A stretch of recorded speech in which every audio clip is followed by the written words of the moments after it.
জাতীয় নির্বাচনে ১৫০ আসনে এনসিপি জয়ের সম্ভাবনা রয়েছে বলে জানিয়েছেন দলের যুগ্ম মুখ্য সমন্বয়ক নাসির উদ্দিন পাটোয়ারি। বান্ডেল থাকলে প্রতি সেনমানিতে টাকা বাঁচবে। বিকাশ সেনমানি বান্ডেল কিনে জিতুন প্রতি লেনদেনে। বিকেলে আগারগাঁওয়ে নির্বাচন কমিশন কার্যালয়ে সিইসির সাথে এনসিপির ৩ সদস্যের প্রতিনিধি দলের বৈঠক শেষে ব্রিফিংয়ে তিনি আরও বলেন, এনসিপি ও গণ অধিকার পরিষদ একীভূত হচ্ছে।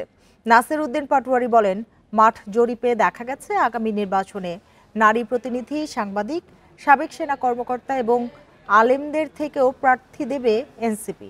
এ সময় তিনি অভিযোগ করেন, দুটি দলের কারণে নির্বাচনে দেরি হচ্ছে।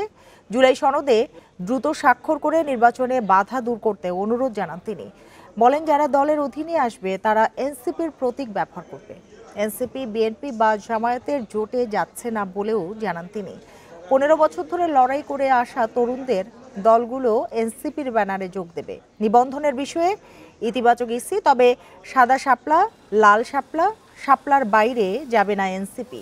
তারা আরেকটি গণ অভ্যুত্থান চায় না বলেও মন্তব্য করেন নাসির উদ্দিন পাটোয়ারি। আমরা আমাদের যে সার্ভেগুলো করেছি, আমরা ১৫০টি আসনের মতো এনসিপির জয়ী হওয়ার সম্ভাবনা রয়েছে।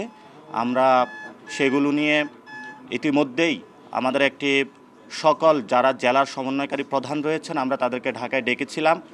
আমরা তাদেরকে মাঠে প্রস্তুতি নেওয়ার জন্য কথা বলেছি।